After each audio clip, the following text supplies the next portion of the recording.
Okay, we are going to get started here. Good morning, everyone, or afternoon if you prefer to think of it as the afternoon.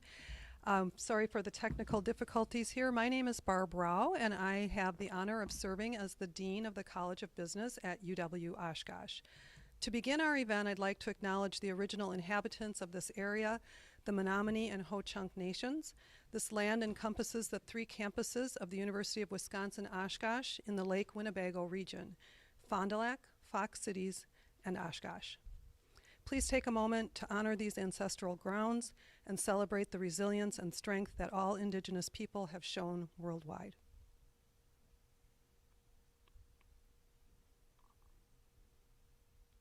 On behalf of the campus community, it's my pleasure to welcome you to the University of Wisconsin-Oshkosh. Thank you for joining us for the second event in the Central Bank Leadership Series hosted by the Tommy G. Thompson Center on Public Leadership and co-hosted by UW-Eau Claire College of Business, UW-La Crosse College of Business Administration, and the UW-Oshkosh College of Business.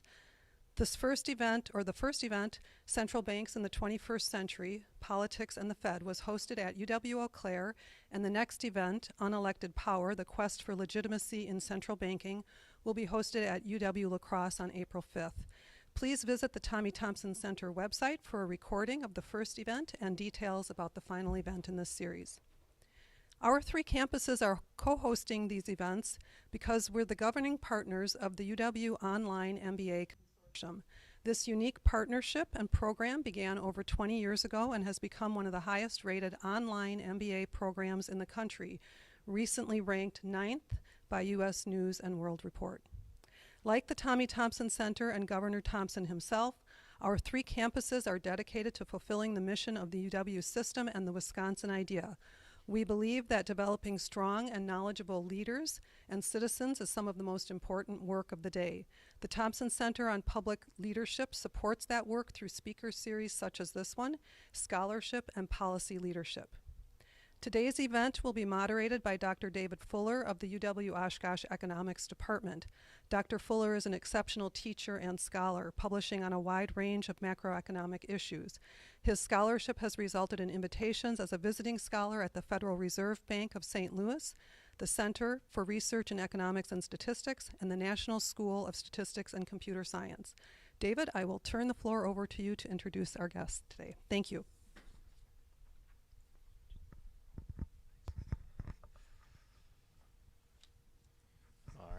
Thank you, Dean Rao.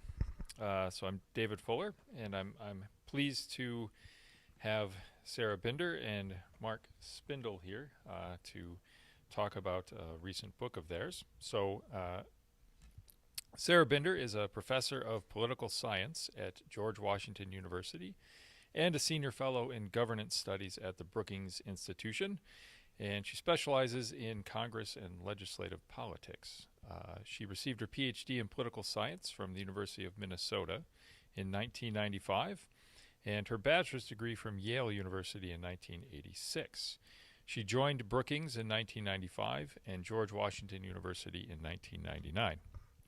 She was elected to the American Academy of Arts and Sciences in 2015. She's an associate editor of the Washington Post Monkey Cage blog, a former co-editor of Legislative Studies Quarterly, and George Washington's Faculty Senate parliamentarian. She has written several books, the most recent of which, co-authored with Mark Spindel, The Myth of Independence, How Congress Governs the Federal Reserve, which was the winner of the Richard F. Fenno Jr. Prize for the Best Book in Legislative Studies and the Kammerer Award for the Best Book on U.S. National Policy. She's written several other books. Many of those are award-winning books, and she has also written scholarly work that has appeared in the American Political Science Review, amongst other prestigious journals. We're very happy to welcome Sarah Binder.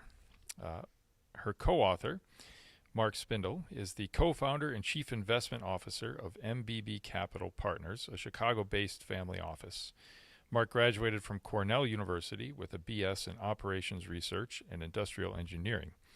Mark and his team manage a global investment portfolio across a broad range of public markets and private assets.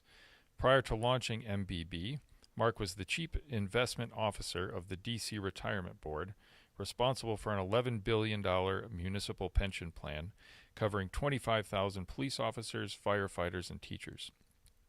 In 2007, Mark launched and ran Potomac River Capital, an SEC-registered macro hedge fund with a specific focus on the intersection of macroeconomics, central bank policy, and financial markets. The firm's assets peaked near $800 million. Mark has spent a decade at the World Bank, where he was Deputy Treasurer and CIO of the International Finance Corporation, investing $15 billion in reserves. He was also on the board of the World Bank's pension fund, where he helped oversee strategic asset allocation. He began his career at Salomon Brothers in the late 1980s. His practical investment experience is complemented with his ongoing award-winning research with Professor Sarah Binder. And that is what they are here to talk about today. He's also a member of the Board of Visitors on the UCLA Economics Department, where he is an investor in residence. So we're very happy to welcome you and looking forward to the presentation. Thank you, David. Good morning. And again, thank you to the University of Wisconsin in Oshkosh and Madison, the Thompson Center. Special thanks to Dean Rao, to Alex, again, David, to Tia, for inviting us to speak today. To be sure, the past few days, weeks, months, and years have helped make the case for studying monetary politics. And to help get a running start this morning, we want to take you all back about 15 years. It's 2:07 p.m.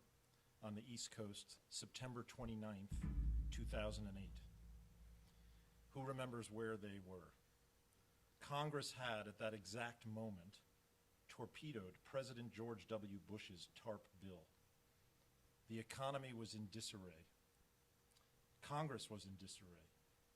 The Federal Reserve had supported this legislative effort, and for sure, as some of us may recall, financial markets were in disarray. Thus began Sarah's and my long conversation about the impact of politics on policymakers and markets and vice versa. We couldn't have known then that those talks would lead to our joint effort, The Myth of Independence, a book that has over a decade in the making, the political history of the Federal Reserve. To be sure, the protagonists in our story influence politics and the economy and are influenced by them. We hope this morning to provide some perspective on the Fed's place within the broader political infrastructure and what we mean when we describe the Fed as a political institution. Then we can consider some of the implications for making monetary policy given the Fed's position within this system, especially during such a polarized and partisan time, accented now by a generational surge in inflation, a devastating pandemic, and pedal-to-the-metal fiscal policy, and on and on. This extraordinary environment overshadows previous attempts by former President Trump's year-long campaign to pressure and even dismiss his hand-selected Fed Chair Jay Powell. And yet confirmation hearings for President Biden's Fed nominees further reveal Fed and Congress interdependence. I should also mention that our collaboration on this and ongoing work, an academic and an investment manager, is unique, and we think necessary to explain how politics enables and constrains almost all central banks' conduct of monetary policy. With that, I'll turn to Sarah and come back to visit some case studies. Excellent. Well, echoing Mark's thanks to everyone for having us here today. I want to start us off with three questions that we're going to explore. First, as Mark suggested, why do we call the notion of Fed independence a myth? Second, why do we prefer to think of Congress and the Fed as interdependent institutions? In what way are they interdependent? And then more broadly, with what consequences for the Fed's evolution as an institution, as well as for the Fed's policy choices today? So first, I want to just very briefly sketch what we think of as a conventional wisdom about the Fed as an independent body. Second, provide, again, a sketch of an alternative account, what we call the interdependence of Congress and the Fed. And then we're just going to give you basically a sort of a snippet of the type of evidence that appears in the book. I'm going to talk a bit about how the Fed's performance influences lawmakers and Congress more broadly. And then Mark will take over to talk a little bit about how we think about and try to investigate the impact, or what type of impact congressional politics might have, and how we might show it on the nature and the decisions that the Fed makes. Great. So conventional wisdom here, I think it's pretty well known both within the economics field as well as amongst political scientists. But the notion generally is we have this model that lawmakers create independent central banks to insulate themselves from what we often call these inflationary temptations. Dr. Seuss version back late 20s, 1930s, where we've got the member of Congress, and all he wants to do is juice up the economy, and if it turns out that the inflation beast pokes his head out, no matter, because the burgeoning and growing economy is good for the lawmakers' electoral fortunes. So instead, as the model goes, the Fed independently makes monetary policy free from short-term political influence because lawmakers have found a way to tie their hands behind their backs. Now, I think that's a pretty well-known, if stylized, model from the economics literature. Our sense, though, is that the conventional wisdom is deficient in two ways. So first, think about the limitations here in terms of when the models in these theories were written. We want to think about whether they still apply to a broader array of Fed history. So first, the model does strike us as a bit time-bound. That is, the theory largely was developed looking at central banks' focus on fighting inflation in the 1970s and into the early 1980s. But historically, deflation as well as inflation have been challenges for the Fed. And as we'll come to toward the end of the talk, we want to think about what different types of challenges inflation poses versus deflation. And we also argue in the book that focusing on the Fed's role in fighting inflation misses the impact of financial crisis in shaping both the origins of the Fed in the early 20th century, as well as the ways in which it has evolved and the timing of which it has evolved over time. Second, we point out in the book that the main sort of conventional view of central bank independence is a bit apolitical. That is, it seems to us to overlook lawmakers' electoral incentives to push the Fed to spur jobs and growth. And it seems to overestimate their willingness to sort of tie their hands behind their own backs. And we would argue, especially over the last 2-3 decades, that it's missing the partisan context in which the Fed pursues its congressional mandates. So instead, we like to think of Congress and the Fed as interdependent institutions. So just a small sidebar here on the notion of independent agencies more generally, because of course the Fed is but one of hundreds, literally, of independent agencies in the federal system.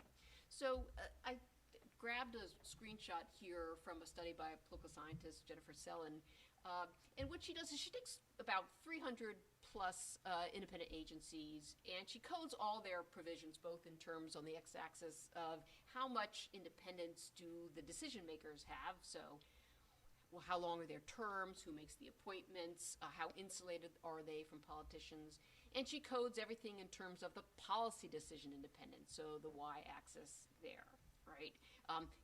Does the agency have budgetary independence? Does it subject to judicial review or GAO review?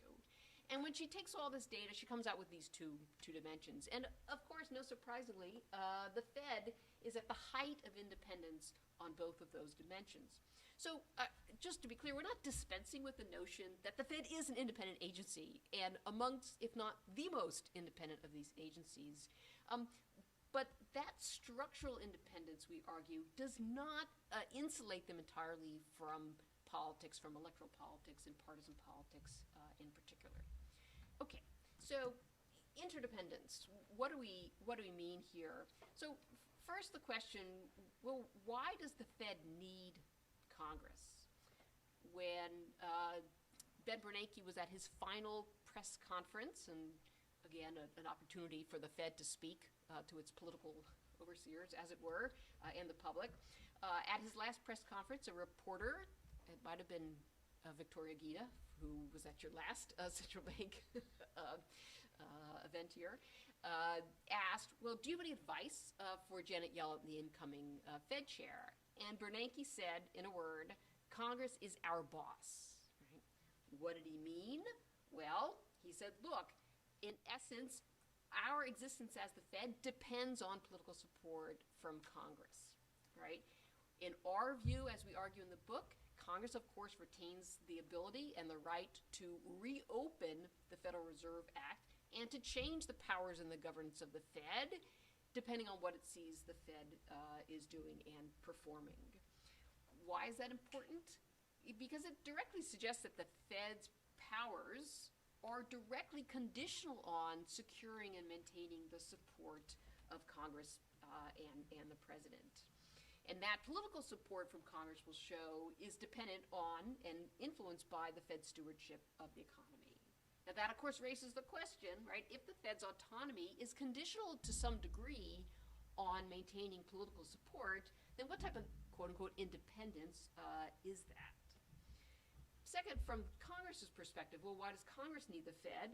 I'm sure we could probably think of not too many worse things than 535 members trying to make monetary policy and emergency lending in the midst of a crisis, whether it's financial crisis or the pandemic.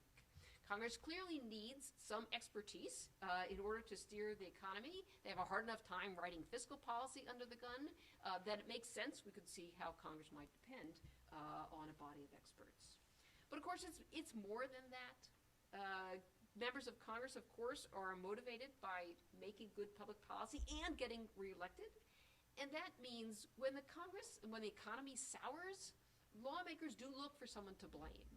And as we'll try to show here, what better institution than an empowered Fed to blame when the economy goes sour? Okay, so why do we care so much about interdependence? We argue that interdependence generates what we call a political economic cycle of reform, a recurring cycle over the Fed's 100-year history. Crisis, blame, reform. Crisis comes, whether it's financial or economic or pandemic. Congress often blames the Fed for its performance and often reopens the Federal Reserve Act. Sometimes Congress gives the Fed more powers. Sometimes the Congress clips its wings. Often it demands more transparency, which can be a double-edged sword for the Fed. Sometimes in these episodes, they do all of the above. So Dodd-Frank in 2010 is like the classic Exhibit A here, right? They give the Fed more power. It becomes the uber regulator of what they call the SIFIs, right? Those systematically important financial institutions. Congress takes on, gives those responsibilities to the Fed. At the same time, Congress clips the wings of the Fed. It takes its emergency lending powers. It criticizes how they use them in the heat of the financial crisis and curtails their autonomy in using those 33 lending powers, which comes to play a role during the CARES Act in the wake of the pandemic. And, of course, they demanded more transparency in how the Fed and to whom the Fed was lending with its emergency loans. Now, what do we do here with the general cycle here? In the book, we sort of think through if we're right, what are the observable empirical implications? And so the data we're going to sketch here today, the evidence here, is just quickly, we should expect some variation in public support for the Fed, and it should vary with the state of the economy. Second, we should see lawmakers, if this is true, we should actually be able to see them react to economic downturns by threatening the Fed, but also actually doing the act and actually changing the Federal Reserve Act. And then finally, we're going to show that the Fed does have a very clear political antennae up when the Fed is making policy choices in the heat, especially in the heat of a crisis. Okay, so first on the first implication about the public's awareness of the Fed's performance, what we do here is we want to explore the relationship between the state of the economy and, broadly speaking, public perceptions of the Fed. So we've grabbed all the approval ratings questions, public opinion questions that are asked about the Fed and its leadership from 1979 through, this is I think about 2015, 2016. And then we regress the sort of approval of the Fed against a whole host of economic indicators. And what I've shown, what we show here is the annual unemployment rate against percent of approval for the Fed. And as the graph shows, right, the worse the economy, the lower the Fed's public standing. In other words, from those data, right, the public is well aware. Granted, the public doesn't probably understand too much about the Fed, let alone what the Fed does and when. But the public does seem well enough attuned here to give the Fed worse marks in worse economic times. They know whom to blame, in other words. Now, that's clearly either fueling lawmakers' and anger toward the Fed, or it's reflecting lawmakers' anger toward the Fed. So we haven't done the next step to kind of disentangle, right? Is it a two-way street here? But it's clearly, we would suspect here that congressional attacks are probably amplifying public attention and willingness to downgrade the Fed and their views as the economy worsens. Okay. So the second observable implication, do lawmakers in fact conform to what we think of in that political economic cycle of crisis and then blame? So as we show in this part, right, lawmakers don't just criticize the Fed, they do in fact threaten the Fed with legislation. So what we do here is to take a data set, we draw all the legislative bills that are introduced between the 1947 and this is through about 2014, 2015. And we pull out all the bills that reference the Federal Reserve. We identify the sponsor, which lawmakers have introduced the bill, and the substance of the bill. Is it monetary policy? Is it regulatory policy? In other analyses, we look whether it expands Fed power or contracts Fed power, but here we've put them all together, and we take all those bills and we plot them, in this version, against the unemployment rate. And so, seems like a pretty clear pattern, and we've analyzed these a little more carefully beyond the scatter plot here, that it does seem that congressional behavior is countercyclical, right? It's reactive. Congress does appear to be acutely aware of the Fed's impact on the economy. When the economy is sailing along, lawmakers really don't pay any attention. They don't introduce bills, but as unemployment rises, more people out of work, lawmakers blame the Fed and threaten the Fed with reform, which strikes us as classic blame-avoiding behavior. In bad economic times, lawmakers want to deflect attention and blame back to the Fed. And again, as we said in the book, we take a little more systematic dive here. And just out of timely point here, it's really throughout this long post-war period, it's changes in unemployment, not inflation, that seem to be driving this legislative behavior. And also, if you go a deeper dive, these threats tend to come up, especially right after the FOMC has raised rates. In the next quarter, there's an uptick in the bills that get introduced. Okay, so small print I know here, but one often asks the question, right? Lawmakers can threaten all they want, but does Congress actually act? And so what we do here is we draw together a data set of all the essentially major and quasi-major changes to the Federal Reserve Act over the first century of the Fed's history. And that just categorizes them, lists them from 1913 through Dodd-Frank in 2010. So then that creates a variable here for us, what we want to explain. In any given year over that century, does Congress in fact reform the Fed? Does it in fact change the powers and the governance of the Federal Reserve Act? So we can use that dependent variable, right? We can use that variation, the frequency of change to the Federal Reserve Act, and then model it. Like, does it in fact conform to that political economic cycle of reform? So we look at the impact of economic forces, right? Inflation, unemployment, how long the economy has been in recession, right? We want to investigate whether the state of the economy does in fact help generate these changes to the Federal Reserve Act. And then we look at a range of political forces. Here, just focusing on whether control of Congress is unified or divided. And second, we look whether the president who appointed the chair is from the opposite party of the congressional majority. And of course, most Fed chairs are appointed by, reappointed, and often by the president of the other party. And so you might imagine that that effect gets pretty washed out over time. Okay, so putting it all together, we do in fact find that these both political and economic forces seem to drive the timing and the frequency of reform of the Fed, right? Crisis here as captured by the percent unemployment, right? And obviously we haven't had 25% unemployment since the Great Depression, but we were certainly in the 10 plus range-ish, both certainly around the financial crisis time. Sure enough, we find that the worse the economy, the likelihood of reform increases. And the top line there, unified party control, no surprise, those threats are more likely to be enacted into law. Okay, so about a half century into the Fed's history, the longtime serving chair of the Fed, William McChesney Martin, went to testify before the Congress. And asked a number of questions about how the Fed was performing. He did say, we do bear the slings and the arrow of the public. You, lawmakers, he was testifying to, you are in the position of being able to blame us if it goes wrong. We are certainly not asking for applause if it goes right, but later then he says, I think we will bear the opprobrium of the people if things go wrong. We have to. This is part of our responsibility. Absorbing blame, he basically says, that's what we are here for. And on that note, I will hand over to Mark. Thanks, Sarah.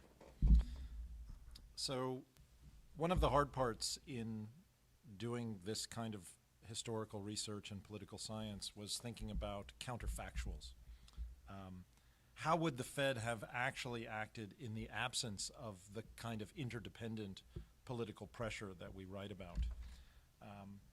And the approach we used to think about this was to go back through some of the more recent history, all the way back to the famous Paul Volcker Fed, who was wrestling with a huge surge in inflation at the time, fast forwarding all the way to adopting an inflation target, and just try to not read between the lines, but listen to what members of Congress and members of the Federal Reserve were saying throughout these kinds of episodes.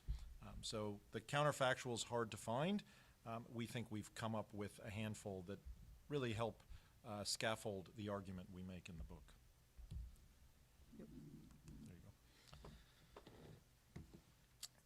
So, why did Paul Volcker succeed in slaying inflation, stagflation in the early 80s after his predecessor, Arthur Burns, had failed so miserably in the 70s? What was it about sort of Volcker's ability that perhaps we can uncover and see whether there was some evidence of this interdependence?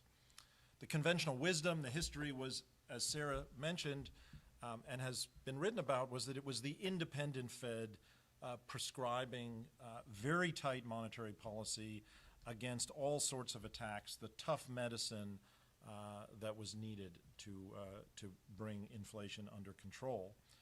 What we propose, again, as a counterfactual, is this alternative view that it was political support for the Fed that empowered Paul Volcker, chair of the Federal Reserve, to raise rates and bring on a recession. To make this case, we actually went to transcripts, verbatim notes of the Fed deliberations over the late 70s and early 80s. And we ascribe who was talking in these closed meetings. In 1979, sort of early in the battle, Volcker said, quote, "I have also told you that the administration is ready for a strong program." So he clearly sort of had from the president in this case, but the sort of political sort of wing support to do what he's gotten a lot of legitimate credit for doing. A year later, again, we have political support and understanding for what we have been doing.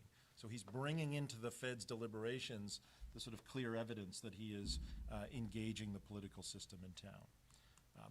A member of the FOMC, Guffey, said in 1981, "For the first time ever, we do have, for whatever length of time, the support of the administration at least." Again, this is now a couple of years into it. Another member of the committee, Governor Roos, "We have to think of our vulnerability from a public opinion point of view if the economy remains soft." So he's again reflecting the fact that the public and their representatives in Congress are sensitive to their actions. Same year, Volcker, quote, "I think the public patience for climbing up the hill very rapidly again may be extremely limited." So all of a sudden, he's feeling the pressure, again, from the public and their elected representatives. And then I think most importantly at the end in 1982, he says, quote, "If we get this one wrong, we are going to have legislation next year without a doubt." And I think these kinds of comments from members of the Open Market Committee, from Volcker himself, really help support the idea that they were sensitive to the threats that their bosses on Capitol Hill could levy. All of this, again, it sort of begged the question of how Volcker really did it, slaying inflation by raising rates and thrusting the economy into not one, but two very deep recessions. Fast forward all the way to mid-90s, at which time Chair Greenspan was engaging the committee. Again, these are verbatim transcripts released many years later, talking about the imposition of an inflation target. His colleague on the board, who was Janet Yellen, and he were having almost a sort of intellectual debate. And he said, "I will tell you that if the 2% inflation target gets out of this room, it is going to make more problems for us than I think any of you might anticipate." So this is him, again, not wanting to release to the public the idea that they were targeting something north of zero, so-called price stability. So another counterfactual that we looked for in the course of doing the research and writing the book was, is there evidence that legislative action or threats can check the power and independence of the Federal Reserve? And the book touches on many, but this particular example, the inflation target, it's become a key tenet of making monetary policy and really a tool of monetary policy itself. And a caveat that as we were exploring what the Fed would have done in the absence of congressional threats or action, again, these are very hard to find, so we had to tease them out of pages and pages, hundreds of pages of verbatim transcripts from the Fed. Greenspan goes on in that same meeting in the mid-90s to say that he thinks the type of choice is so fundamental to a society that in a democratic society, as they are unelected officials, he acknowledges, do not have the right to make that decision. Indeed, if we tried to, we would find that our mandate would get remarkably altered.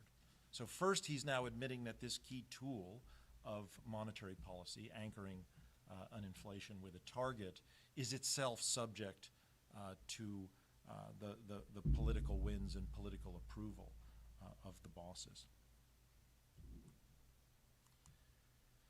It took a long time for the Fed to really institute a public inflation target. And we know how long it took because in his memoir, The Courage to Act, Fed Chair Ben Bernanke talked a lot about engaging Congressman Barney Frank, who thought that in the middle of a recession, this is Bernanke writing, it would be the wrong time to risk giving the impression that by setting a target for inflation but not employment, the Fed didn't care about jobs. So, here he is again, really the maybe academic champion of all champions on inflation targeting, admitting that he needs to engage the boss and was even reluctant to do it at a time where he felt it would be helpful, couldn't do it because of the position in the economic cycle. A year later, from the December FOMC transcripts, one of the main issues has been whether we could succeed politically in creating an inflation target or whether there would be pushback from Congress. Bernanke goes on to say that he thinks they are at a moment where if they wanted to do something like that, it would actually be welcomed by the political world. So here again, we have a Fed chair who'd literally written the book on inflation targeting, sensitive to that pushback, the idea that the target needs explicit permission from Congress to be announced. More recently, as we'll touch on and show, there's been a lot of talk amongst the Fed about raising that target, and indeed, in the midst of the pandemic, they went on to do it. These Fed deliberations are done in camera. The transcripts come out years later. We are fortunate that in their appearances before Congress, we have public testimony to see how the boss thinks about all of these deliberations. So here is the then chairman of the House Financial Services Committee, Representative Jeb Hanserling, talking to the Fed chair. In a recent press conference, some interpreted comments that you made to indicate that you were open to an increase in the inflation target. Are you pursuing an increase in the inflation target? Are other members of the FOMC, is this a matter of discussion within the FOMC to increase the 2% inflation target? It is not. We reaffirmed our 2% inflation target in January. We are very focused on trying to achieve our 2% inflation target, and it is not a subject of discussion. Thank you. I will take no for an answer.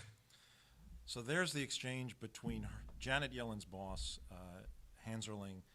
She was sitting Fed chair in July 2017, and we claim this is what interdependence looks like. When there are calls for the Fed, and in important cases by the Fed, to increase the target, and at this time Republicans in Congress pushed back against any changes. Don't you dare do anything without talking to us, Representative Hanserling seems to say. The Fed claims independence, but it is clearly sensitive, acutely sensitive, to the needs to secure political support for their policy choices. One former Fed chair even went so far as to wonder what a higher inflation target would accomplish in an environment where the Fed had failed at that time to hit 2% inflation. So here she is again. This is after she had left the chair. She had left the Board of Governors. What more could you do? You said you could raise the inflation target, and I suppose the type of reasoning that led us to 2%, which was partly based on estimates of how often you hit the zero lower bound, we probably would come out with a higher inflation target now if we were starting from scratch. But moving to a higher inflation target is a tricky business. And number one, I'm not sure that Congress would regard it as consistent with their mandate of price stability. I think the transition from a lower to a higher inflation target would be a difficult one and could succeed in unanchoring inflation expectations that I interpret as reasonably well anchored around 2%, and I think that's been a tremendous advantage to monetary policy. And there are some costs of having inflation running generally at that level. So that to me is not, it's certainly worth considering the costs and benefits, but it's not a clear, yes, we should have a higher target. So that's the former Fed chair, Chair Yellen, in February 2018, less than a year after she claimed to her boss on Capitol Hill that they weren't considering a change to the target. She called it tricky business, and at the time the Fed was struggling to reach its 2% inflation target. Sarah and I certainly noted the fact that in suggesting a higher target might be optimal, Chair Yellen went on to acknowledge that Congress would push back that it wasn't consistent with the mandate. And we tended to stop there in our analysis of her points.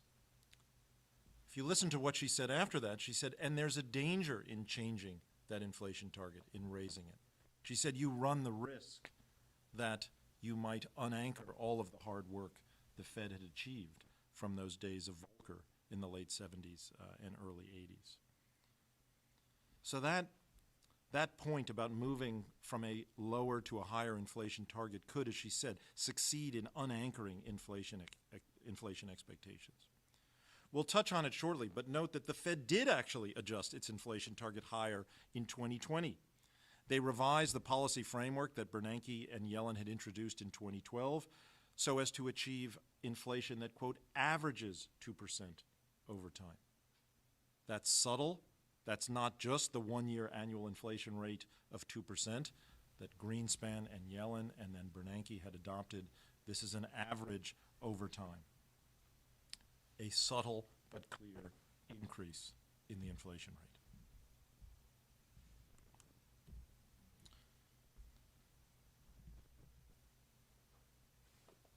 So, what we point out now is that inflation complicates the kind of interdependence that we've talked about. There are no immaculate tightenings of monetary policy. As we showed in periods where the Fed is raising rates, it often induces or brings on more threats and more actual legislation. And as Janet Yellen herself predicted, failure to control inflation invites all kinds of political risks to the Fed, to members of Congress, and to the President himself. Blame the Fed, blame the opposition party, generate all sorts of additional and complicated layers of interdependence, crossed with, as we've said, the current environment of party polarization. Most recent testimony, just last month, this is Senator Richard Shelby really interrogating current Fed Chair Jay Powell. And let's hear what the Fed and their boss had to say just a few weeks ago. To do it. Is the leadership at the Fed under you and the Fed prepared to do what it takes to get inflation under control and protect price stability? Well, let me say I knew Paul Volcker. I'm pretty sure I saw him testify in this room many years ago. I think he was one of the great public servants of the era, the greatest economic public servant of the era. And I hope history will record that the answer to your question is yes. So you're prepared to do what it takes without any reservation to protect price stability? Yes. That would be a departure of what you've done. Thank you very much. Quote, that would be a departure from what you've done, end quote. That is a huge criticism of the Federal Reserve by its boss, in this case, very powerful sort of member of the Senate. So having walked you through the political support and constraints embedded, for example, in Paul Volcker's bold efforts to control inflation, we think this interchange between Senator Shelby and Chair Powell really underscores exactly the kind of interdependence within which the Fed operates. And it's important to point out that just around this time, with that endorsement almost from Congress, the Fed began a tightening campaign under this huge, really sort of first surge in inflation since those Volcker days. To do it. Oops, sorry.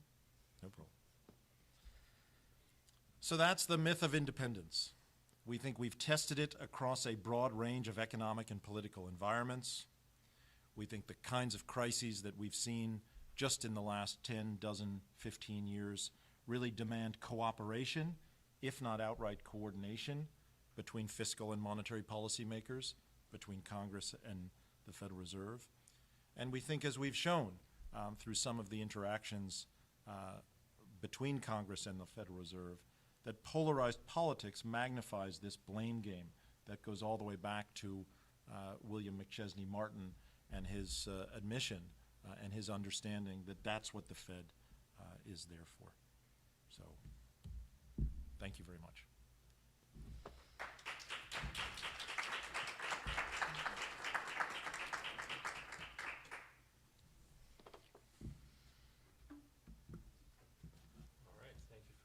Excellent presentation. So we'll now take some questions.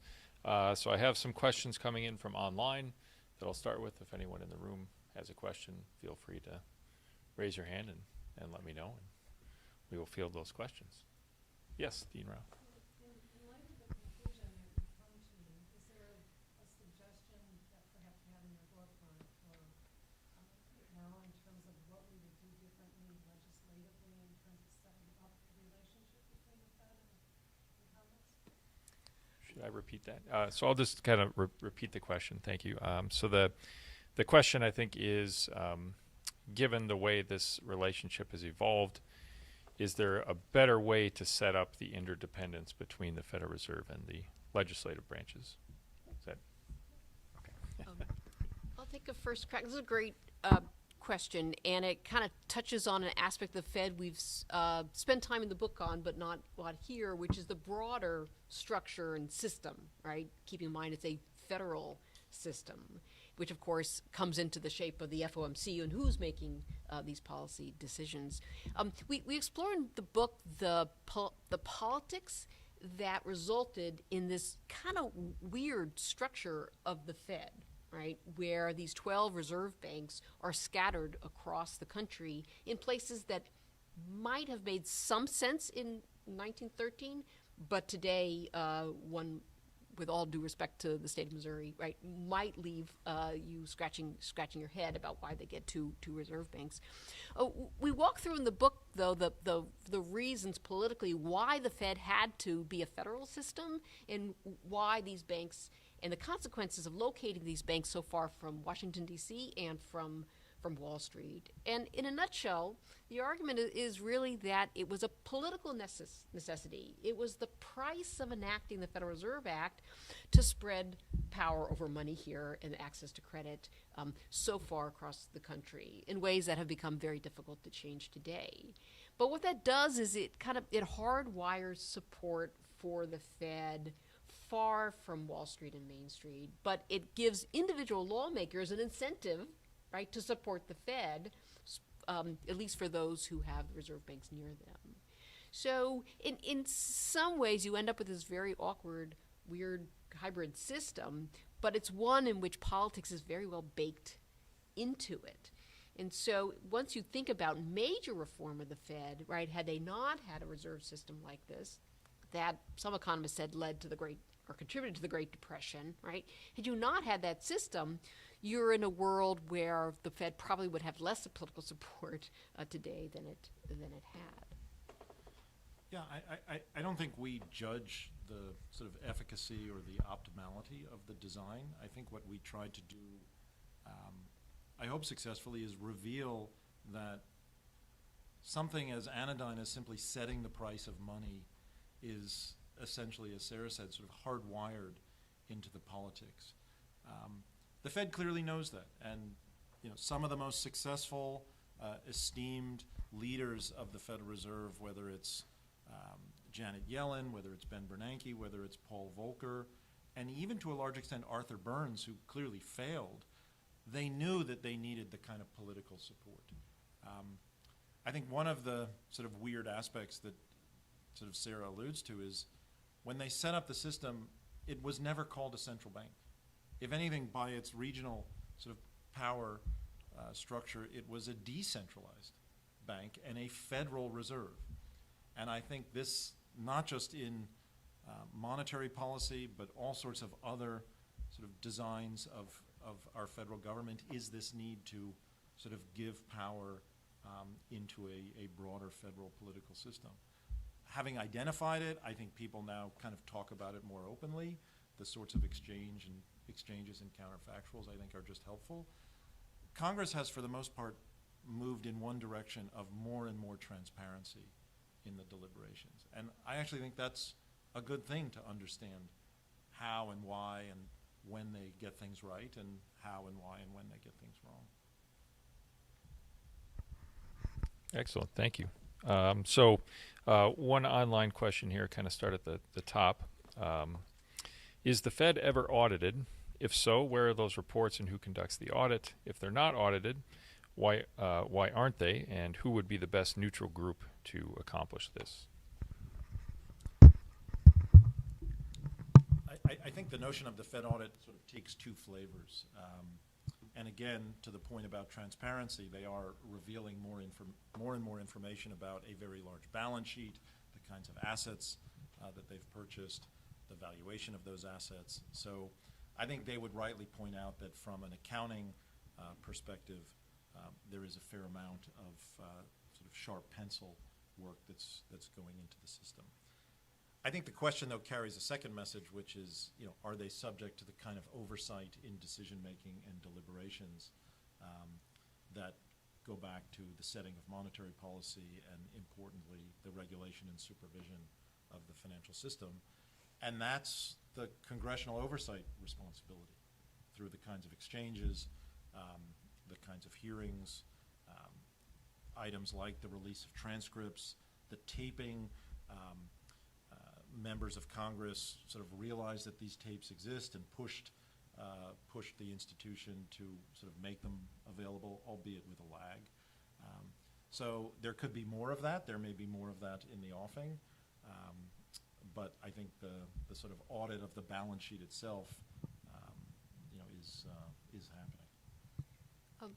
The one thing I would add is when we went to collect all these legislative bills, there's a long, long history of lawmakers trying to audit the Fed. And so today we think of that as sort of a Bernie Sanders and a Rand Paul or an Ron Paul, sort of left populism and right populism.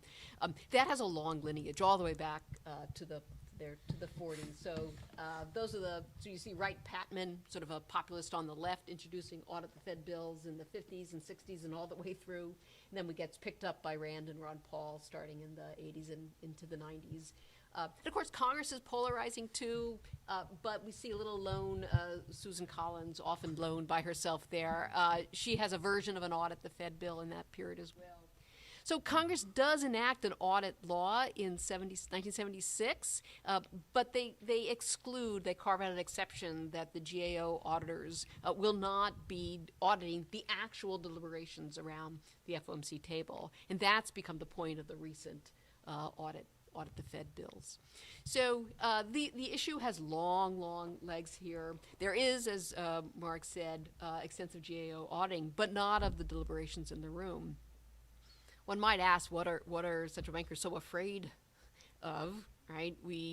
And are they really scared of GAO? But that's been a province in which they've kicked back and fought back pretty vociferously, but probably in exchange, as Mark has suggested, for other aspects of transparency in which they've had a much harder time beating back those efforts. Excellent. So to kind of run with, if you were to summarize, say, the Rand Paul critique of the Fed, in some sense has to do with not finding value in the Federal Reserve controlling the issue of currency for the economy, right? So the next question here relates to that, which is how close is the Fed to replacing the dollar with a central bank digital currency? And noting that the president recently signed an executive order to find ways to control the crypto market, which has previously been unregulated. And so just noting that digital currency is a new asset that bankers are investing in with the influx of new money into the market. So any thoughts on how political the issue of digital currencies is or may become? So I think it's inherent in even the initial white paper that sort of launched the Bitcoin, sort of talked about the ability to really intermediate or do away with a government-controlled currency. I think sort of in the early examples. We know, as you've said, that the president, we know his Treasury Secretary, Janet Yellen, is sort of looking at the pros and cons, features and flaws of digital currency. We know the Fed is looking at it. I think Vice Chair Brainerd has sort of written some of that. Don't really know where it will come out, but one interesting maybe wrinkle or footnote is the Fed has always thought, rightly, that there's a lower bound of zero for interest rates. The zero bound has really created all sorts of challenges. It's bloated the balance sheet because that becomes a tool you can use. It's put pressure on politicians through fiscal policy. And I think there's an element, as I said, of a footnote that if digital currency were to be adopted, the Fed could, through a dial, actually run interest rates below zero. Not that they would, but I think they might see some more flexibility in that regard. So. I'm good. Interesting. As maybe digital currencies are probably a topic for another event altogether. So we could go on and on about that. Okay, so if anyone else has questions, feel free to chime in. Otherwise, I'll keep going here. So we have a question from someone who's coming from the perspective of a law professor at UW-Madison, and they're sort of asking, based on your definition, could any institution be truly independent from the legislative branch? So just noting that the Supreme Court has also, typically been thought of as being independent, but maybe not so much given the way that legislators interact with the Federal Reserve. And so just kind of noting or asking, that doesn't our current system of vetoes and deadlocked Congress, divided government, and internally fractured parties create a great deal of room for the Fed to maneuver? So I think that's an important way to think about it here, right? What exactly do we mean by independence? How conditional is it? And how much of variation is there? It's certainly the case that a gridlocked Congress might conceptually give the Fed more running room. What counters against that is when we look at something like the inflation target in a period of pretty steep congressional gridlock over the last decade plus, they are very, very cautious in moving something that one might, according to economic theory, say is just an instrument, right? And we think that one might think the Fed could choose its own instruments, but even there, the Fed is very cautious. And so these threats matter. I think even example from the end of the CARES Act, where one Republican senator, Pat Toomey, who's retiring, he put the brakes on any extension of the emergency lending that was in the CARES Act for the Fed to keep using. One retiring senator, right? But in a world of very partisan politics, he was able to rally his Republicans together. They blocked the government spending bill, put it in limbo until there was a compromise that met Pat Toomey's expectations here. So, I never. We want to be careful not to overestimate gridlock, but neither do we want to just say that gridlock prevents those types of constraints being placed on these agencies. And even I would, political scientists who study the Supreme Court would point out that legislative threats, in fact, have some impact on Supreme Court decision making as well. So I'm in the camp we've got to be careful about the use of the notion of independence. All right, excellent. So on the topic of independence, your talk focused on the interdependence between Congress and the Fed. What about the presidency? And what do you make of the norm that presidents should not criticize Fed decisions? By contrast, this norm that does not exist for the president opining on the Supreme Court. So one of the reasons, I don't think I mentioned it explicitly, but that really drew Sarah and me to this topic was the history of presidential pressure on the Federal Reserve is pretty well documented. The congressional pressure and the kind of interdependence we talked about, and that comment that Bernanke made, his advice to Janet Yellen that, remember, Congress is our boss, that triggered a lot of the research that we've done. But when we've looked at presidential pressure, it's not a surprise that presidents want low rates.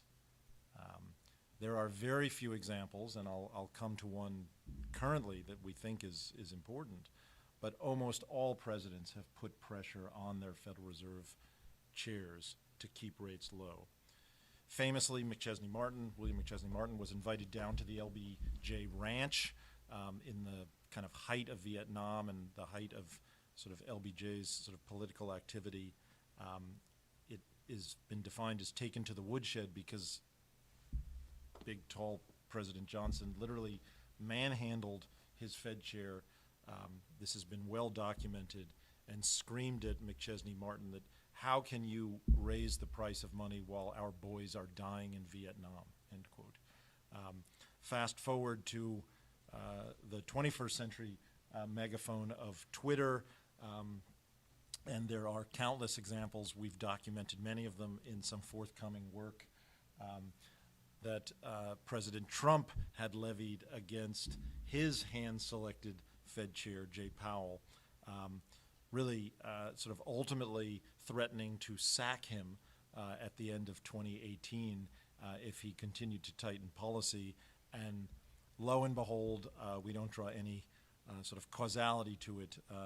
The Fed chair and his colleagues reversed the course of tightening heading into 2019. This is what presidents do. I said there's a rather interesting exception to this, which is in periods of high inflation, such as we have now, that political support for higher interest rates, for tighter policy, for raising the cost of money is unanimous in Washington. And we've seen that from both parties on the left and right. You saw it from the interaction between Jay Powell and Senator Shelby, and you're hearing it from President Biden. Recent polling on what Americans are concerned about puts inflation back on the top concern for the first time in maybe a generation. And lo and behold, all of a sudden, politicians up to the president are saying we need tighter policy, no more loose policy.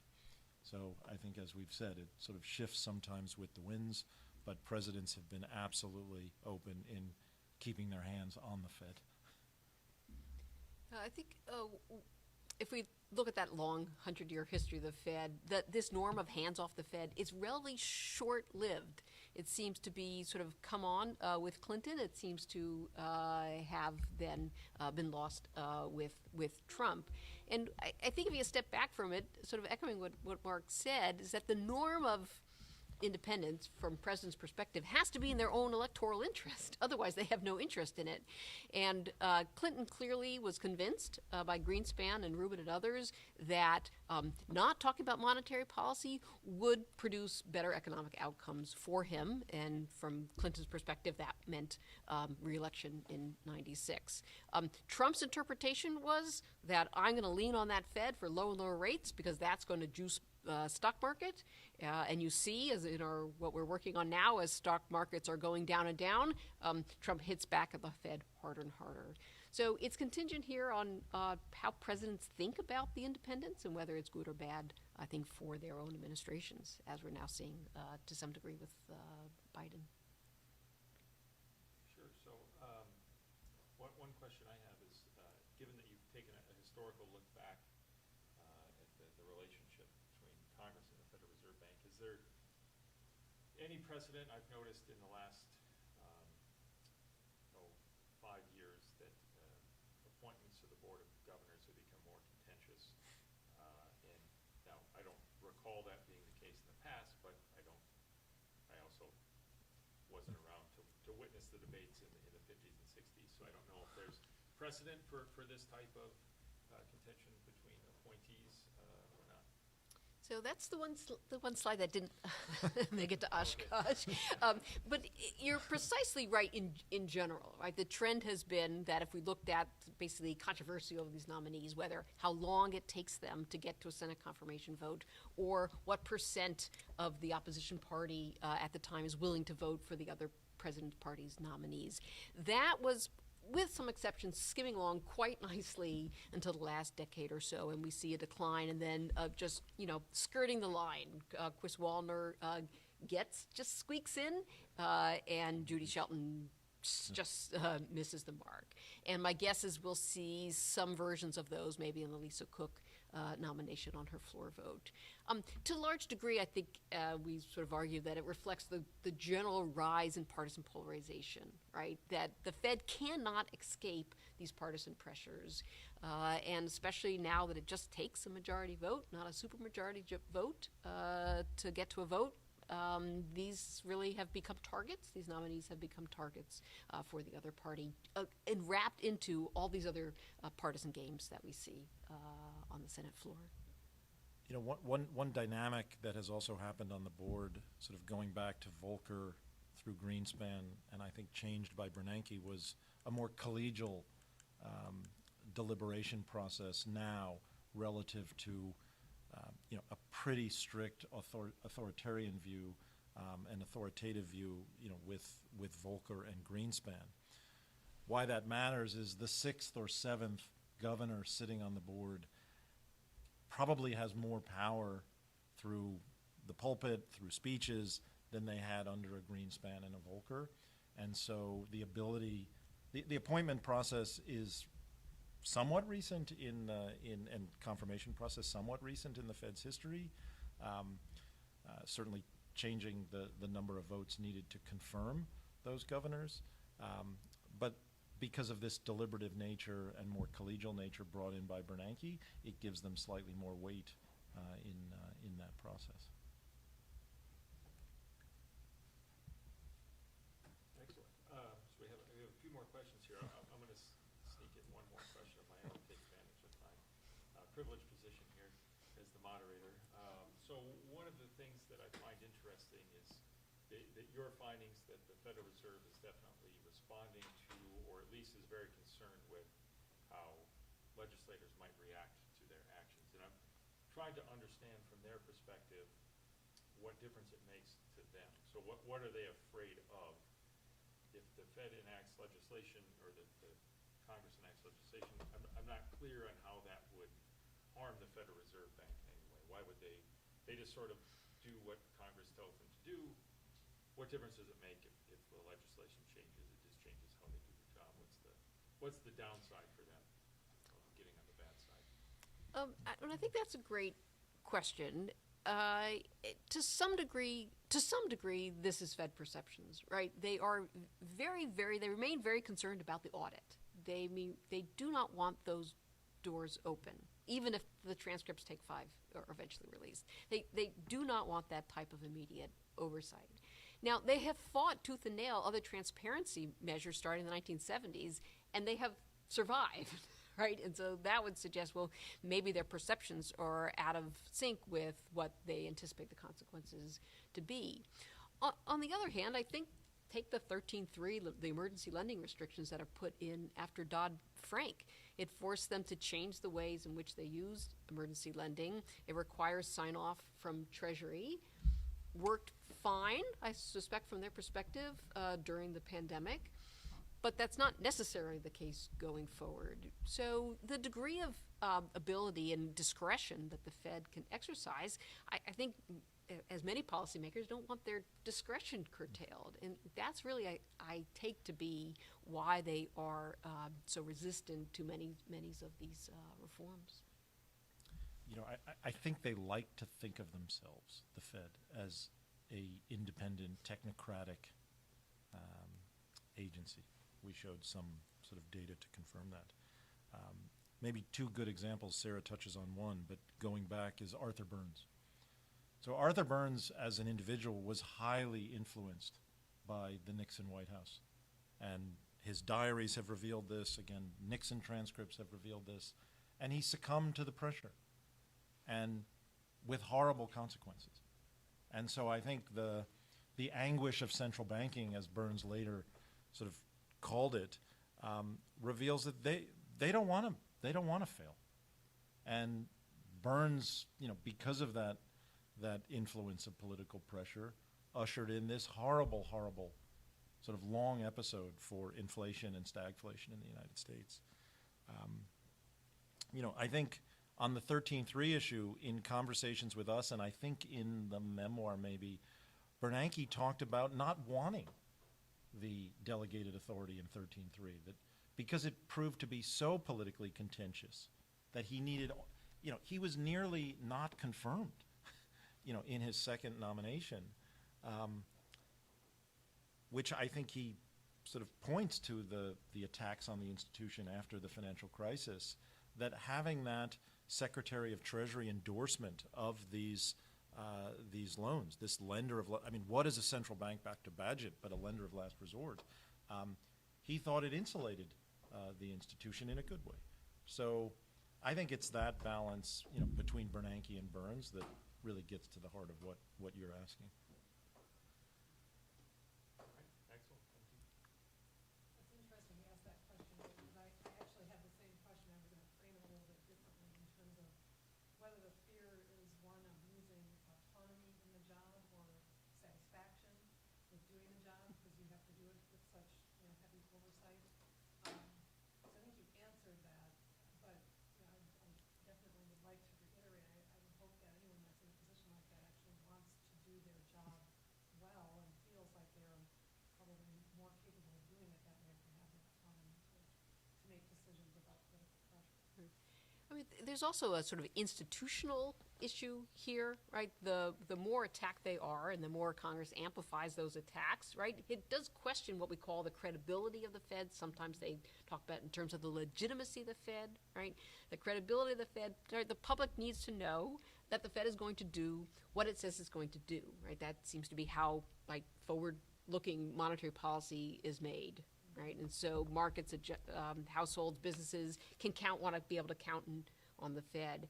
But if you're constantly being undermined by these political attacks and you're worried that some of your tools and discretion will be taken away, our sense has been that central bankers understand that and they worry about their ability to protect sort of the credibility of the Fed. Right? They don't want to look like Arthur Burns or McChesney Martin being taken to the woodshed. Yeah, thank you. So there's a question that I think works very well with this discussion, which is asking whether there are certain qualities in particular between academics and people coming from the industry in terms of how they operate the Federal Reserve Bank. I could imagine, one of the reasons why the Fed wants to remain independent could be related to the fact that many of the people in there are academics and they have a particular standard by which they want to operate and are trying to maintain that. So I don't know if you've noticed any difference between academics and non-academics in the Fed. We didn't run through that kind of taxonomy of the sort of Fed leadership, but I'll just offer this to the sort of question. The Fed very much acknowledges that the way it operates is often through financial markets. We talk a lot about the price of money, but really what the Fed is trying to control is the financial conditions, which are heavily determined by the level of the equity market, by the level of the bond market, by the spreads above which corporations have to borrow money over kind of various terms. And so I think having both an academic history and an academic understanding of I think what former Vice Chair Rich Clarida called the science of monetary policy is well served. The New York Fed, really the first among equals of the regional central bank, of the regional reserve banks, has an enormous engagement with the financial system, really retaining control of supervision and regulation of financial institutions, of banks, really goes to the history. The panic of 1907, which brought the institution, was a complete collapse of financial markets and the economy. So I think they very much recognize the need to operate, through banks, through those channels.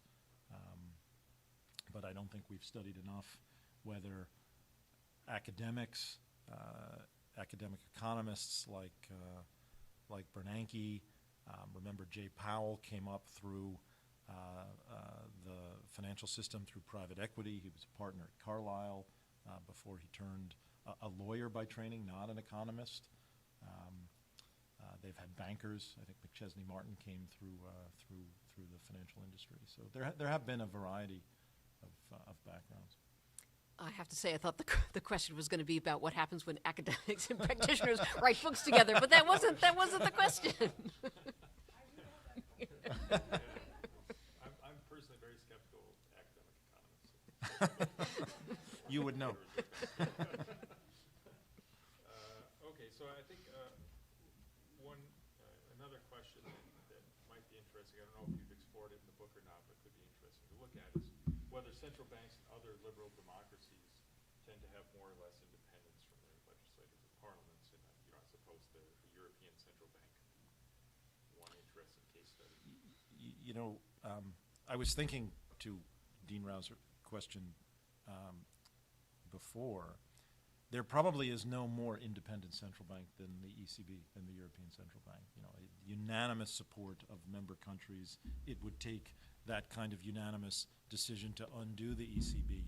And in one of the conversations, remember, we had with Bernanke, he pointed to, at the time, the governor of the European Central Bank, Mario Draghi, had gone to speak to, I think Merkel was Chancellor of Germany at the time, and there was engagement between the ECB chair and obviously the Chancellor of one of the larger, more important sort of economic powerhouses in Europe. And just, I think, in the context of our conversation, just revealed that even in this most independent, not completely, there was a lot of interdependent engagement between the head of the central bank and one of the sort of political leaders, versus a country like Turkey, where Erdogan has appointed his son, where there's no independence.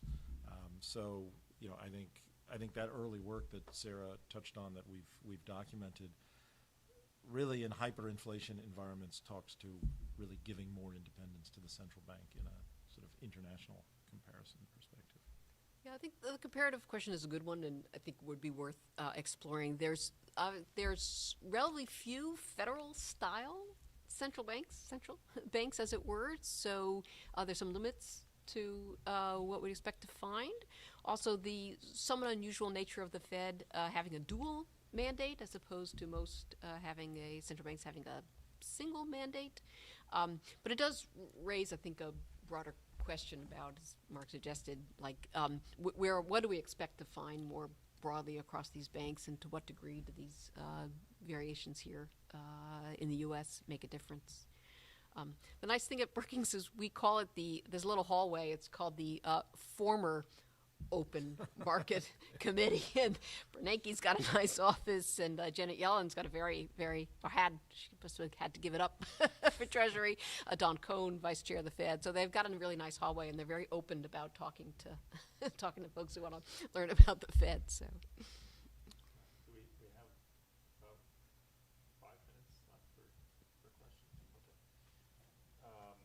So one question here, I'll try to kind of paraphrase it. The question is asking why the United States doesn't, the government, I presume, doesn't circulate its own money supply, basically, or its own treasury notes instead of paying interest. And I think, if I can make this the question about how the legislature interacts with the Federal Reserve Bank, is that there has to be some coordination between the government issuing debt and what the Federal Reserve is going to do with the money supply. So that the two, almost by nature, aren't necessarily independent, in the sense that how the Federal Reserve pays for, or the government pays for its issue of new debt, it potentially depends on what the Federal Reserve is going to do in the future with the money supply. So I don't know if there's any precedent for that, or anyone has mentioned that in the past, how the two institutions may coordinate these types of actions. I'm not sure I apologize, I don't fully understand the question, but I would say that at that zero bound in the financial crisis, and really ever since, and certainly in the sort of COVID sharp and deep recession and the Fed's response, the balance sheet took on and has taken on even greater importance, with some claims of debt monetization and underwriting Fed issuance, 13.3, which has required more balance sheet related lending. Same member of the House, Jeb Hensarling, worried, if not accused, the central bankers of becoming central planners, quote unquote, through this issuance program. I have a feeling the questioner is sort of getting at something a little bit more maybe technical, but the Fed's taking down of monetary policy, of sort of building a balance sheet of U.S. government bonds to conduct monetary policy. I mean, I think that's part and parcel to what they need to just manage monetary policy as opposed to anything maybe either sort of more nefarious in the way they'd manage it. So the only thing I'd add is there have historically been a couple of episodes where Congress voted specifically to allow the Fed to buy treasuries directly from Treasury, if I understand exactly what they were doing. And it was in the context of the war, of World War II. And those questions, to a large degree, broke down along party lines. The Republicans and conservatives, who were in the opposition at the time, in the minority, didn't want to see that type of monetarization of the debt. Democrats supporting, must have been Truman at the time, were willing to allow, but only at a certain, like they limited how much the Fed could buy from Treasury. But by and large, at least as a technical matter, Congress has not allowed them to do that really since, as best I understand. Yeah, good point. I think to your point, that the idea of independence is there precisely to prevent that issue, that a government could issue its own currency to pay for its debt, would appear to be the idea. So a question here. President Woodrow Wilson came to regret signing the Federal Reserve Act bill. They have a quote. I'm not sure if it's a quote from Wilson or not. I'm just reading their question. I am a most unhappy man.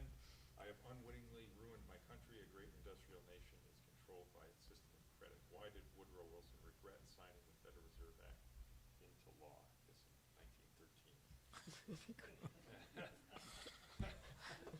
I think we've been out historied by the historians. Well possibly. done to whomever dug up that quote. But I mean, all we'll say is, and we say sometimes glibly, that it took 100 years for Ben Bernanke and Janet Yellen and their colleagues to really figure out and solve the panic of 1907, which ushered in the Federal Reserve and the Federal Reserve Act. And that may have been what President Wilson, not clear where in his presidency there was like a pretty marked deterioration, but it's something. It's a curious comment worth us sort of revisiting. I wish I had the quote exactly in my mind for what I do remember Wilson directly saying about the Fed, but he did say at one point, like, we did not draw, this is paraphrase, we didn't have a blank slate. We didn't take a clean piece of paper and design the Fed the way we wanted to. We were building on a long history of a currency system, of failed, quote-unquote, central banks, right? The first two didn't make it, right? A view about money, cultural views about money, and control of money, and in the wake of a huge financial crisis in 1907. So I would not be surprised that perhaps in the early years it didn't function the way perhaps that Wilson might have thought about. But it's certain that's kind of the reality of building and drawing political institutions, right? We don't have blank slates. They are layered on previous existing institutions, even those that often fail. We didn't go. We didn't go back today, and nor do we really in the book go back to the Constitution, Article 1, Section 8, which, even to your previous question, which clearly gives Congress, quote, the power to coin money and regulate the value thereof. So, there is in the Constitution the framers sort of giving the people and their representatives the right to do it. That has been delegated in all the ways we do touch on in the last 100-odd years to the Federal Reserve. Excellent. I think that's it. So thank you very much. Say a few words to that. Yes. Yes, thank you, David. Yeah. Thank you, Sarah, Mark. This was really fascinating, and I appreciate your coming out here for this and your work on this that I think has only become more timely since we started setting up this event. I also want to thank Dean Rao and everybody here at Oshkosh, as well as your counterparts at La Crosse and Eau Claire for this series. I hope those of you who joined us for this will also consider joining us either in person or remotely for the last event on Tuesday at UW-La Crosse with Paul Tucker.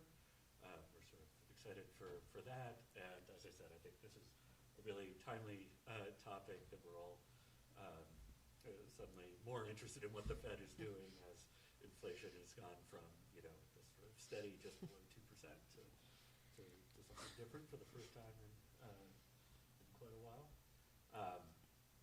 So the recording of the first event, as well as this one, will be on YouTube, and we will, and then the last event in this will be on Tuesday. I should mention I'm Alex Dock, the director of the Thompson Center, for those of you wondering who the heck I am.